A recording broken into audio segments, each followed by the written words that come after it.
Hey guys, welcome to the channel. Welcome to the video. Today it's going to be a little bit different. We're going to be doing some digging. Yeah, everybody loves that. I've got to replace the water and the gas lines to my house. Yippee. And inadvertently, I also have to replace them out here to my shop. It's not crazy cold right now, but we are in that time of year where it's going to start getting colder. So I've got to get this stuff replaced. Just bits and pieces of video for you. I am not a plumber. I'm a paint and body guy. And I believe I say that in the video as well. The one thing about plumbing is you just have to make sure that you've got everything fixed and no leaks at all allowed.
We got some tough stuff to do here.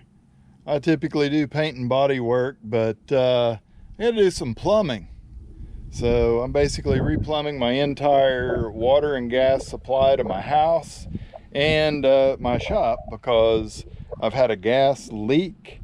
Not a bad leak, but it's where the water pressure in the ground overcomes the gas pressure in the pipe, and it fills the pipe up with water to the point it shuts the gas off to my house. We're coming into winter, it's starting to get cold. It's already been down in the 20s a few times, and I don't want to have to fight this winter when it's 20 degrees or below outside. So I've got the water stuff here. You can see my house had huge water line running into it. Right here, it's like 1.25 inches.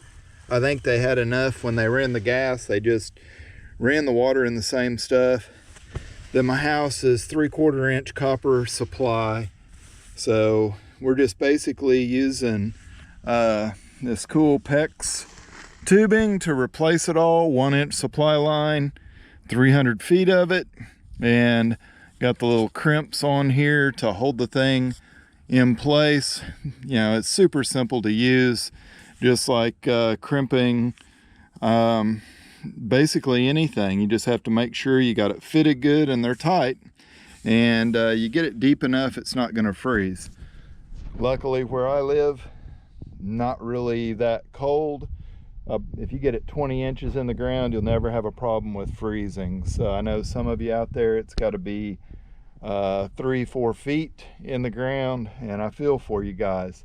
So I'm just gonna continue plumbing here and try to get this put together. Man, if you've bought any of this kind of stuff lately, I mean, that's about $80 worth of fittings right there. It's just crazy. So I had a plumber come out, look at this. They wanted $5,000 to do this, so I think I can do it for less than half of that. And so far I've succeeded. It's just a real drag to have to stop and plumb everything. I'm gonna set the camera up for a few different parts of this, but it's not my typical content. I just needed to film it basically so I could remember what I did, and hey, it might help somebody out there. Hey guys, I've got some stuff out here. I wanted to show some of the materials that I'm using to do this plumbing job. This is a main thing here. This is my water line, and you can see the thickness of that. This is a PEX type of tubing. I don't know, I just went to my local lock supply store, like a plumbing supply store, and basically asked for their advice on what the best material was for ease of use and longevity. So this is what I ended up with. This is some pretty tough stuff. I mean, you can't squeeze it and collapse it. I've had this in the ground for a while. This is polypropylene. This is polyethylene. The polypropylene is easy to work with, but it's a lot softer. It's easier to kink. And what I noticed when I was digging this up to find it, it's super easy to cut through this with a shovel.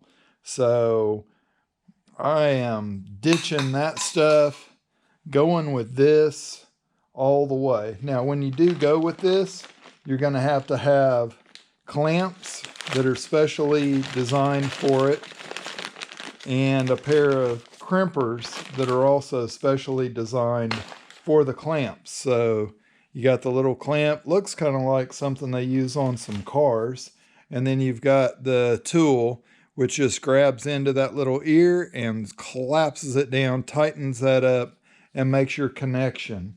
Your connectors, this is just a coupling, but it's just a slip fit in there, and this clamp tightens around it, sort of like a hose clamp, but permanent, and they're stainless steel made to survive underground. So here you got your handy cutters. You can see I've actually put this fitting on already, and I had to pry it off. Irritating stuff. They had a copper fitting that was soldered together, and it leaked right in the solder joint, but it didn't leak until I tightened and I messed around with it some. So that's why I'm back here. That's why you don't cover your trench up immediately after you do this, unless everything is just brand new. So we're gonna take, and I've got these little bands that go on. They go on there. You got a special tool to put on them and crimp them. And I've got this super expensive tee to put in here. These things are super easy. You just have to make sure you get it pushed in there plenty tight. Line your band up about 1/8 to 1/4 inch from the top of that. Grab it with the PEX tool, and it's basically just oompa loompa on that dude till you get her sucked down good. I'm doing this outside of the hole because it's much easier to do up here.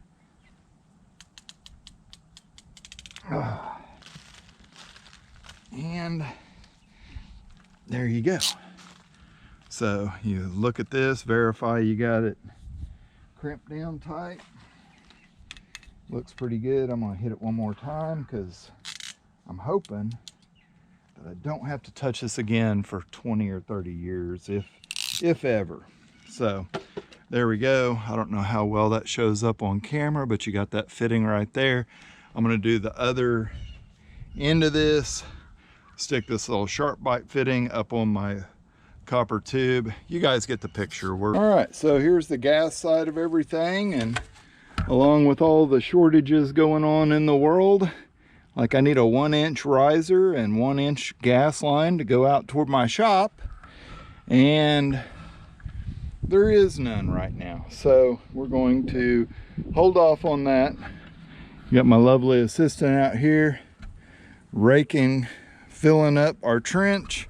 I did put the yellow caution tape in there midway up in the trench, so just a courtesy if anybody's digging again, unlike what was done originally here, we'll be able to find that trench and, you know, have some warning before you actually cut your gas and water lines.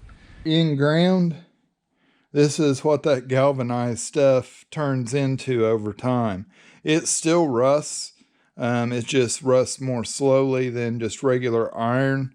You can see this fitting, I grabbed a hold of it and broke it off because I'm getting rid of all of this out of the ground, and I just abandoned all the old lines. You see where my polypropylene piping was connected with just a regular old hose clamp. And, you know, this worked for 12, 13 years underground. But this part right here was actually a valve that would turn on and off. You can see the handle. Finally, it just rotted completely off. And the thing I really didn't like about this, I don't know how well this shows up on the screen, but like the rust inside of this thing is crazy. So there you go. See that inside there? Yeah, I wouldn't want to drink out of that. So that's one of the main reasons that going back, changing everything out. Now all I have in the ground are either brass fittings or the polyethylene piping. All this old stuff is gone. So that's the reason for going with what I went with. It's pretty easy to work with. You will need a pair of these fancy little cutters here to slice that pipe apart with, cut it square. Easy stuff to do. Now, let's get back to it. To seal up the fittings in the ground, you're going to need something like this, some Teflon tape to wrap the threads. This fitting's been put on and taken back off, but you can see the tape on there. That's one method of sealing. You just want to make sure you use plenty of that tape on there to get a good seal. Here's another product that's especially good for doing gas line, because you don't care how much of this oily stuff you get inside of the pipe. I do use caution with this on the drinking water and try not to get any of this stuff inside of it. It does say that we need to flush it out, but this thing works with water. It's safe to use, supposedly. I just try to be careful with how much of it I get inside of there. All right, so here we go at the end of the day. I've got my water line. This is the gas line. They've got to run back through that trench. Gonna move this frost-free hydrant to over there, and I'm afraid my nice redbud tree is probably gonna die after this. But they sell more trees. I got more cleaning of trenches to do. Yeah, this has turned into a lot of work to get it all done, guys. So, hey, I'll have more content pertaining to cars in upcoming videos. We'll try to get some air conditioner lines built for the C10, maybe even move the old 68 out of the house garage and start working on it. Catch you guys on the next video. Thanks for watching.